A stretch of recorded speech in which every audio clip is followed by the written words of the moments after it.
round 1 and round 2, and not only today, but also we have 2 sessions in October and in November.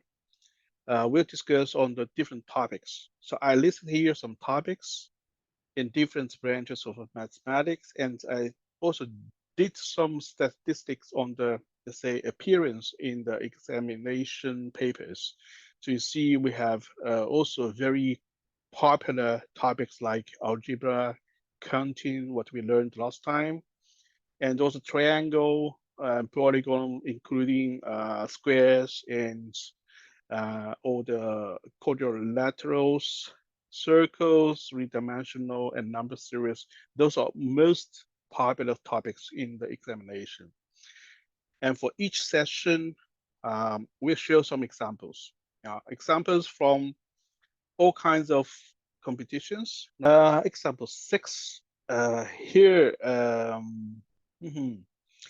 So actually here we have kind of combinations as kind of counting squares. So we have 4 sides of square. So Hannah writes 4 numbers on the sides, and she just counts the product of 2 numbers on sides on the vertex. So you just follow this. Yeah? If we just say A, B, C, and D, I don't know the 4 variables A, B, C, and D, and then the numbers on the vertex is A, B, B, C, C, D, and D, A. Okay, the sum of them is 15. Now we have to solve it. Now we have to solve what? We do not need to know what exactly the 4 numbers will be. We just want to count the sum of the numbers on sides. So that's we must know A plus B plus C plus D. So that's what we are looking for.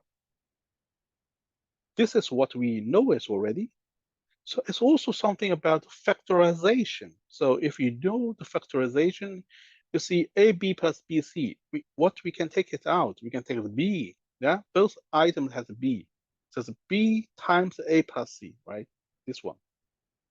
And the last 2, the both items has D, yeah? Has a divisor of D. We take the D out, so it's A plus C. So here we have also A plus C. Here we also have A plus C. So it ends up as a factorization of A plus C times B plus D. And the same we do on the right, because 15 we can say 3 times 5. Why is not 1 times 15? Because we have the 4 numbers are greater or equal to 1. So A plus C must be at least 2, right? At least 2. So we cannot have 1 times 15. We can only have 3 times 5. And then we do not need to know which is 3, which is 5. A plus C is 3 or A plus 3 is 5. It doesn't matter, because what I need to know is the sum of them. Now we need the sum of them, just A plus C plus B plus D is 3 plus 5, or 5 plus 3. It doesn't matter. And we get 8. Get 8 as the answer.